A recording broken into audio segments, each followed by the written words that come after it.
Chelsea's armor circa 1400.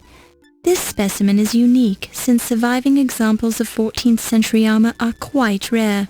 It seems to be guarding the door. The Chelsea's armor has a mirror-like finish. Someone took good care of it. It's an unmarked wood door with faded flecks of white paint on it.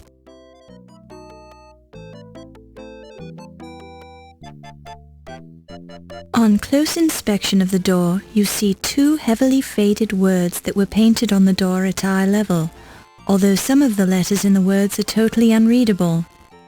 EM space L space YE space S O space Y.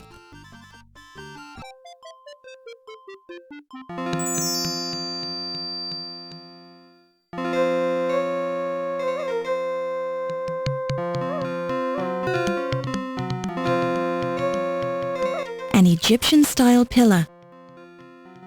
This is part of the Ancient Egypt exhibit. A close look shows you grainy limestone. At close range, you see large words on paper. The placard says, "This is a granite stele depicting Horus and Thoth found in the Temple of Amon-Ra." This stele was modified during the reign of the pharaoh Akhenaten, then restored during the reign of Tutankhamun. A sepulchral stele found in a tomb of the 6th dynasty. It tells the story of Una, born during the reign of King Tita, who served under Tita's successor Pepi. Una died during the reign of King Murena, full of days and honor. The granite is cracked.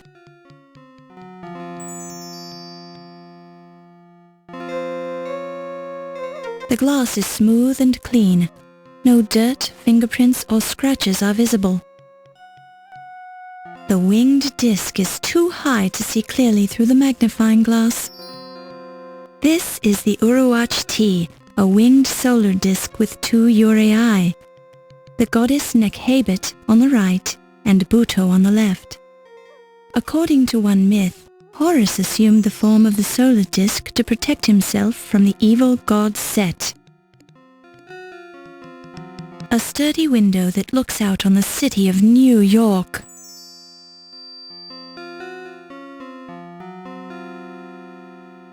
The mummified corpse of Amenophis III, also known as Amenhotep III or Memnon by the Greeks.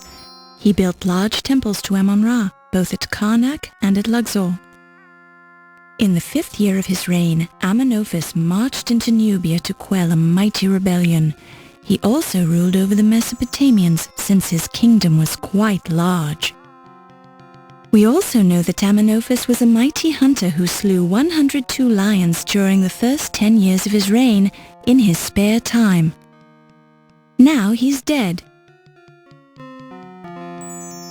You closely examine the glass case, revealing the scratches caused by a few clumsy tourists, but nothing else of interest.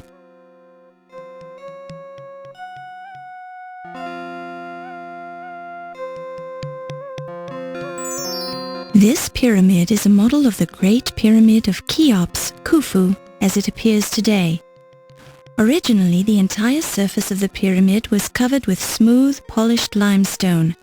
This covering has worn away over time to reveal the stepped surface we see now. The base of the Great Pyramid covers 13 acres and was built with over 2 million stones to a height of 480 feet. Construction took 30 to 50 years. A close look at the pyramid shows you the grainy texture of limestone, which you find highly educational. Although there are a few scratches on the glass case, there are no signs of forced entry into the display. There aren't even any fingerprints. It looks remarkably like a glass case in the shape of a pyramid. A small card informs you that this case contained the famous Dagger of Amon-Ra, which is now missing.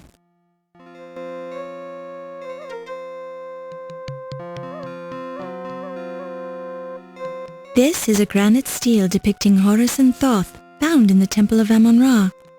This stele was modified during the reign of the pharaoh Akhenaten, then restored during the reign of Tutankhamun. The granite is cracked.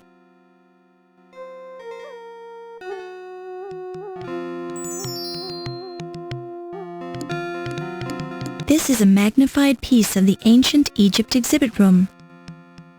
You're in the Ancient Egypt exhibit at the Dagger Museum.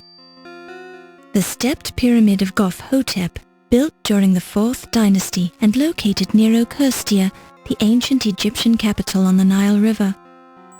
Known for his strange ideas, the pharaoh Goph-Hotep had this pyramid built in such a way that it was honeycombed with rooms that could be rented out to travelers, thereby paying for the awesome costs of its construction.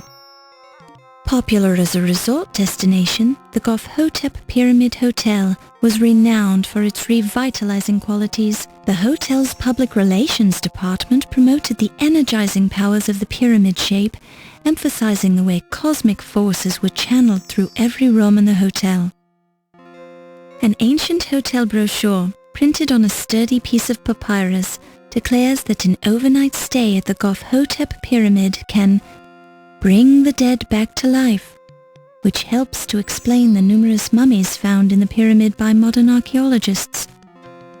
While the Goph-Hotep Pyramid Hotel was an interesting experiment, it never recouped the massive costs of its construction. While it was moderately popular among the tourist trade, sophisticated travelers preferred rooms with windows, which the Goph-Hotep did not have. The Goph-Hotep Pyramid Hotel is made of rough limestone. A tiny sign reads, "Budget rates, an ankh on every sleeping mat, free cosmic forces in every room, approved by the Amon-Ra Travel Association." The column is made from limestone, possibly from the quarries at Aswan, Egypt, according to the small descriptive card at the base of the column.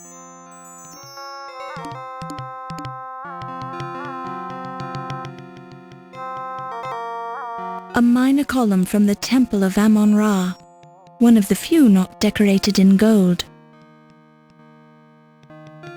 A model of the stepped pyramid of Saqqara, believed to be the oldest Egyptian pyramid. Construction of this pyramid was decreed by the pharaoh Zoser of the 3rd dynasty and built by the architect Imhotep, who is probably the most important builder in Egyptian history. Originally, the structure was a simple mastaba of coarse rubble, cased with white limestone above a square pit, but was later heightened into a stepped pyramid with 6 levels. With a nice touch of authenticity, the model was built of limestone. To maintain a sense of realism, the watermark says that this Rosetta Stone text was printed on papyrus, the equivalent of the paper of ancient Egypt. Apparently, it was cheaper than printing the translation on a piece of black basalt.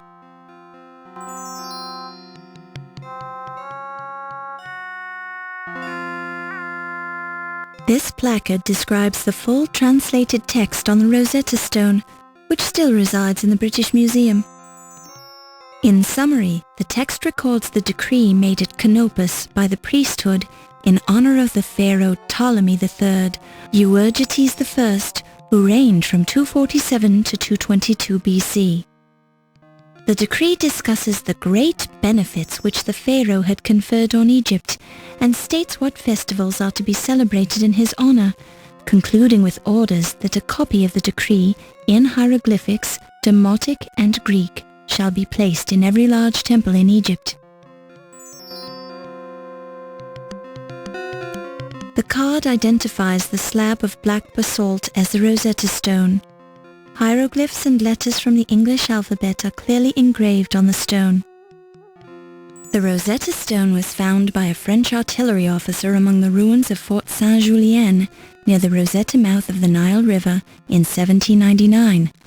It came into the possession of the British government after the capitulation of Alexandria. The Rosetta Stone, currently on loan to the Dagger Museum, is the key to modern translations of ancient Egyptian hieroglyphs into English text. You notice that half of the Rosetta Stone seems to be missing from the display, replaced by a small card that reads, Artifact 310 removed from display for research on 9/1/26 by O.M.